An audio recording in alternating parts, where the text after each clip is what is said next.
ಕರ್ತನಾದ ಯೇಸು ಕ್ರಿಸ್ತನ ಪರಿಶುದ್ಧವಾದ ನಾಮದಲ್ಲಿ ನಿಮ್ಮೆಲ್ಲರಿಗೂ ವಂದನೆಗಳು.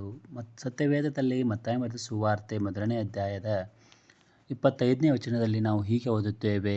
ಆದರೆ ಆಕೆಯು ಗಂಡು ಮಗನನ್ನು ಹಡೆಯುವ ತನಕ ಆಕೆಯನ್ನು ಅರಿಯಲಿಲ್ಲ. ಮಗುವಿಗೆ ಯೇಸುವೆಂದು ಹೆಸರಿಟ್ಟನು.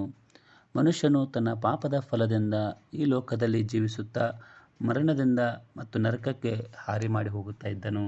ಹೀಗೆ ಹೋಗುತ್ತಿರುವಂಥ ಮನುಷ್ಯನನ್ನು ನಿತ್ಯ ಜೀವಕ್ಕೆ ನಡೆಸೋದಕ್ಕೋಸ್ಕರ, ಅವನ ಪಾಪವನ್ನು ಕ್ಷಮಿಸೋದಕ್ಕೋಸ್ಕರವಾಗಿ ಸ್ವತಃ ಕರ್ತನಾಗಿರುವಂತಹ ದೇವರು ಮನುಷ್ಯನಾಗಿ ಕನ್ನಿಕೆಯ ಗರ್ಭದ ಮೂಲಕವಾಗಿ ಪವಿತ್ರಾತ್ಮನ ಮೂಲಕವಾಗಿ ಜನಿಸಿದವನಾಗಿ ಮನುಷ್ಯ ಸದೃಶ್ಯನೊಳನಾಗಿಯೇ ಈ ಲೋಕದಲ್ಲಿ ಜನಿಸಿ ಬಂದನು. ಅಷ್ಟೇ ಅಲ್ಲ, ಮನುಷ್ಯನಾಗಿ ಕರ್ತನಾದ ಯೇಸು ಕ್ರಿಸ್ತನು ಪರಿಶುದ್ಧವಾದ ಜೀವಿತವನ್ನು ಜೀವಿಸಿ ಆ ಕಲ್ವಾರಿ ಶಿಲುಬೆ ಕಂಬದ ಮೇಲೆ ಮನುಷ್ಯನ ಪಾಪದ ನಿವಾರಾರ್ಥಕವಾಗಿ ತನ್ನ ಸಮರ್ಪಣೆ ಮಾಡುವ ಮೂಲಕವಾಗಿ ಆತನ ರಕ್ತವನ್ನು ಸುರಿಸುವ ಮೂಲಕವಾಗಿ ಸಮಸ್ತ ಜನರಿಗೆ ನಿತ್ಯ ಜೀವದ ಭಾಗ್ಯವನ್ನು ದಯಪಾಲಿಸಿದ್ದಾನೆ.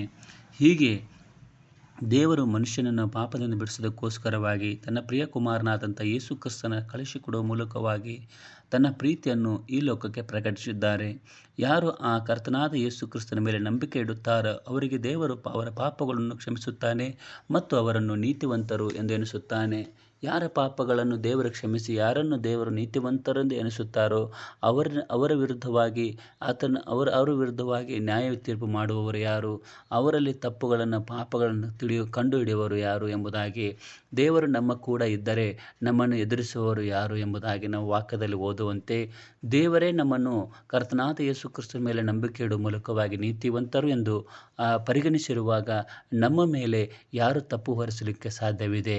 ಹೀಗಿರುವಾಗ ಮತ್ತು ದೇವರೇ ನಮ್ಮ ಸಂಗಡ ಇರುವಾಗ ನಮಗೆ ಯಾವ ಕೊರತೆ ಇರುವುದಿಲ್ಲ. ಹೀಗಾಗಿ ನಾವು ಕರ್ತನಾದ ಯೇಸು ಕ್ರಿಸ್ತನ ಮೇಲೆ ನಂಬಿಕೆ ಇಡುವ ಮೂಲಕವಾಗಿ ನಮ್ಮ ಭವಿಷ್ಯತ್ತನ್ನು ನಿಶ್ಚಿತ ಮಾಡಿಕೊಂಡಿದ್ದೇವೆ. ನೀವು ಕೂಡ ನಿಮ್ಮ ಕರ್ತನಾದ ಯೇಸು ಕ್ರಿಸ್ತನ ಮೇಲೆ ನಂಬಿಕೆ ಇಟ್ಟು ನಿಮ್ಮ ಭವಿಷ್ಯತ್ತನ್ನು ನಿಶ್ಚಿತ ಮಾಡಿಕೊಳ್ಳಬೇಕೆಂಬುದಾಗಿ ನಾವು ನಿಮಗೋಸ್ಕರ ಪ್ರಾರ್ಥಿಸುತ್ತಂತರಾಗಿದ್ದೇವೆ.